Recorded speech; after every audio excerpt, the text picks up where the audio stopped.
Ruto was in Kigali with President Kagame 2 days ago when a reporter asked him the question of what's happening here. Then he went at length to try to explain an issue called handshake. They don't want. This handshake has been in the mouths of these people for a long time. Oh, what was me wanataka tu msumukati, nataka handshake and so on. Now I want you guys to know where this handshake came from. In 2008, the country was burning. International tried to intervened. Then chairman of African Union, President Kufu of Ghana, came here, talked to us, and talked to Kibaki side. Then they proposed to bring in a mediator. The Prime Minister of UK then, Gordon Brown, also called us. In the end, the proposed Mr. Ramaphosa, who was rejected by the other side, that Ramaphosa was my friend. In the end, the name of Kofi Annan surfaced.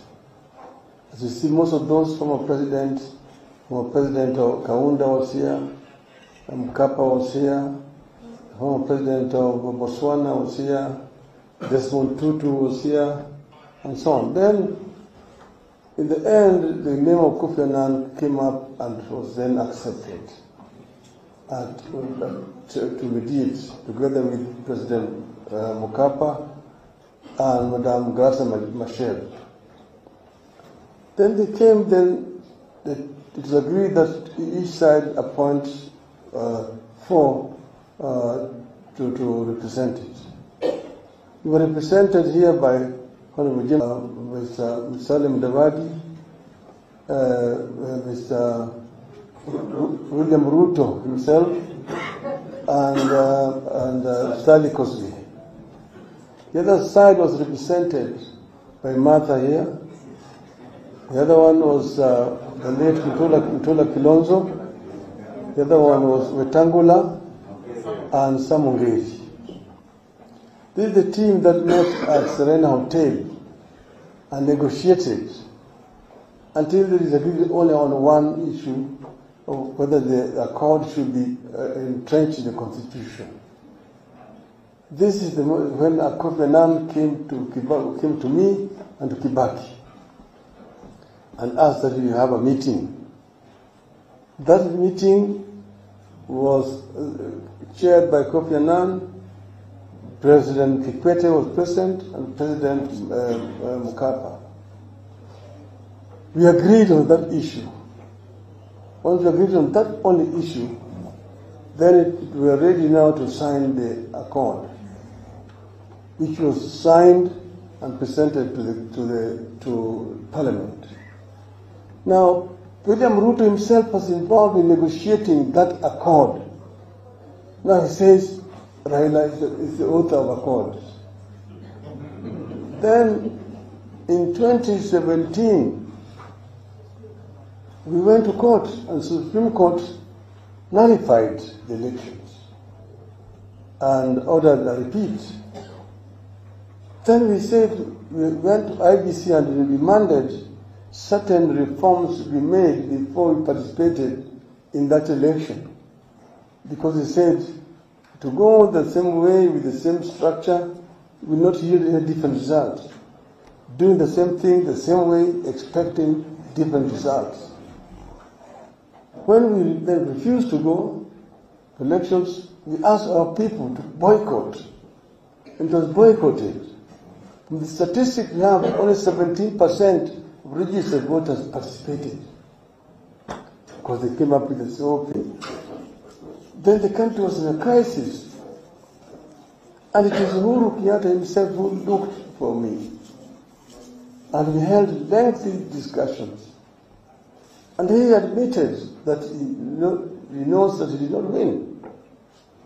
Because the number of people who went for the repeat were negligible. Then I said, I don't have to be the president of this country.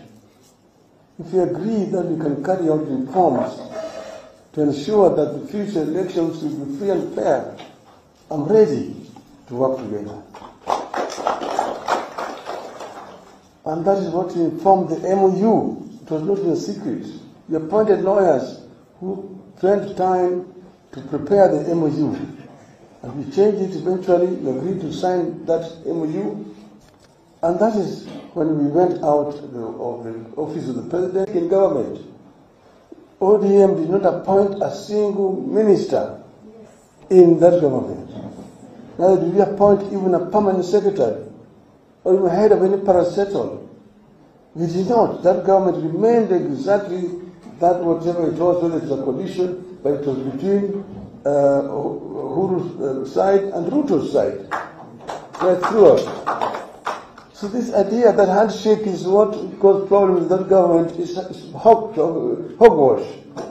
We did not participate in that government. All ODM members here know I want to take credit for all the good things that that government did and blame everything that went wrong in that government on Uhuru Kenyatta. That is where we are today. Shame on them. So we ourselves, nobody should come and say that we was appointed to come and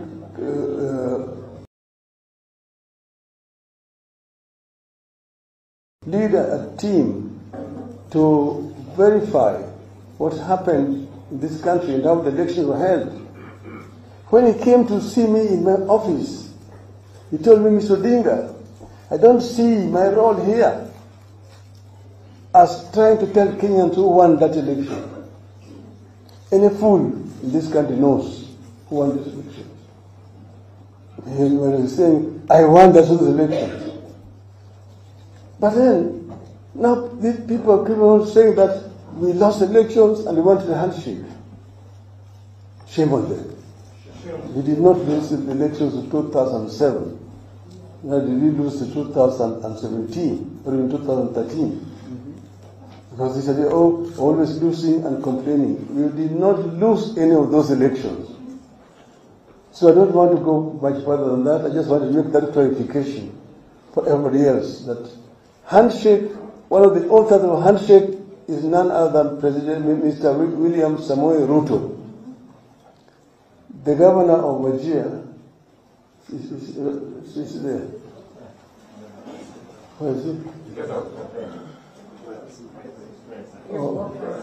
It's going to be. He asked me to give him a chance to, because we want to leave to rush to Wajir.